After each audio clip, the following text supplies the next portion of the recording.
Today, we will be covering a basic Medicare 101, discussing how Medicare works, what options beneficiaries have, and the various enrollment periods.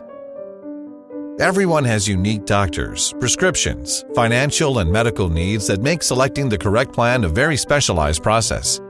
You deserve a plan that has been matched to your unique needs, and I am happy to provide that service at no cost year-round.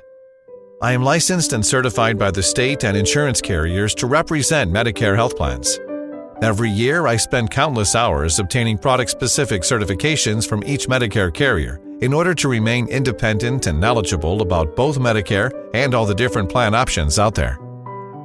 I partner with AGA Medicare Options, one of the largest Medicare marketing organizations in the country. Through AGA, I am able to contract and certify with most major Medicare Advantage, prescription drug, and Medicare supplement insurance plans available. Together, we promise to offer an unbiased opinion while educating you on all available plan options.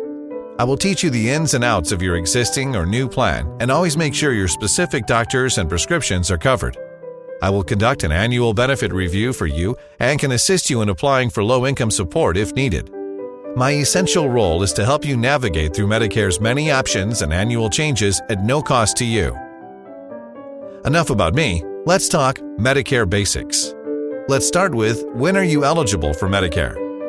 You are eligible to join Medicare when you are 65 years old or you are under 65 and qualify because of a disability or another special situation. You must also be a U.S. citizen or legal resident who has lived in the U.S. for at least 5 consecutive years. A little more detail on the age 65 rule. All applicants must be 65. Your spouse's age does not count, and whether or not you collect Social Security does not affect your eligibility.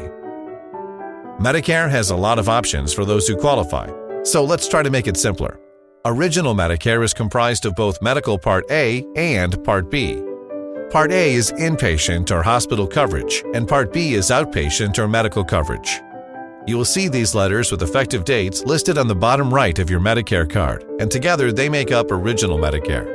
When you have Original Medicare, you ultimately have 3 choices. 1. You can do nothing and simply use Original Medicare for health coverage. Original Medicare on average provides an 80-20 split of covered expenses, where the patient is responsible for 20% of the costs, and there is no annual cap on costs or prescription coverage. A standalone prescription drug plan, Part D of Medicare, could be purchased to help with the cost of prescription drugs. 2. You can select a Medicare Advantage plan, Part C of Medicare. Medicare Advantage plans are run by Medicare-approved private insurance companies that follow rules set by Medicare. They include all the benefits and services covered under Part A and Part B, and their goal is to help manage or coordinate your health care. Some Medicare Advantage plans usually include prescription drug coverage as part of the plan and create a maximum out-of-pocket for costs you can pay in 1 year. Some Medicare Advantage plans also include extra benefits you don't get from Original Medicare, like wellness programs, routine hearing vision, and dental coverage. Lastly, you can select a Medicare supplement insurance plan along with a prescription drug plan. Medicare supplement insurance plans, or sometimes called Medigap plans, are sold by private companies and help pay some of the healthcare costs that Original Medicare doesn't cover, like co-payments, co-insurance, and deductibles. Medicare supplement insurance plans have a monthly premium that varies by plan, age, and location, and allow members to see any Medicare-appointed doctor or facility in the U.S.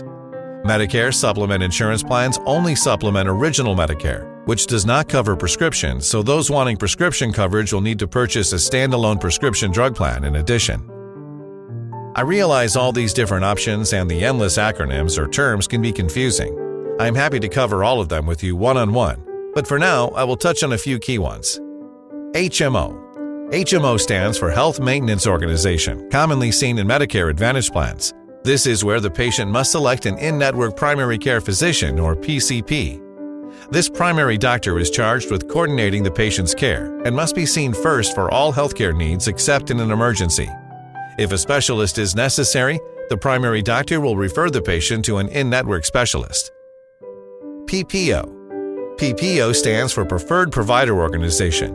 In this plan type, patients do not have to select a primary care doctor and can self-refer to a specialist if they deem it necessary.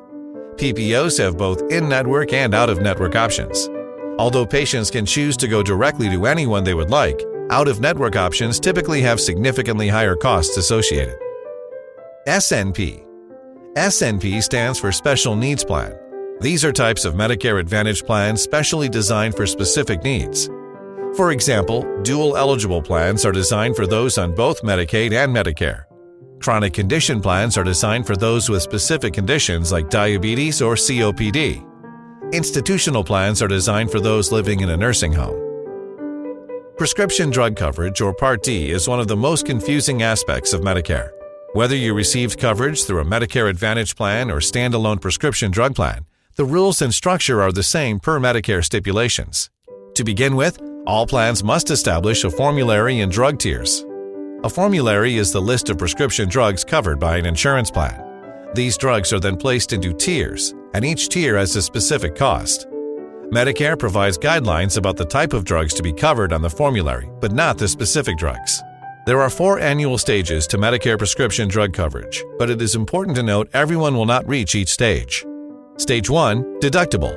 The amount you pay for prescriptions before the plan pays anything and moves to Stage 2. Stage 2, initial coverage.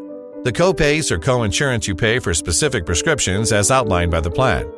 This stage has a coverage limit that changes annually. If you reach that limit by adding up both what you have spent and the plan has spent on prescriptions, you enter Stage 3. Stage 3, coverage gap or donut hole.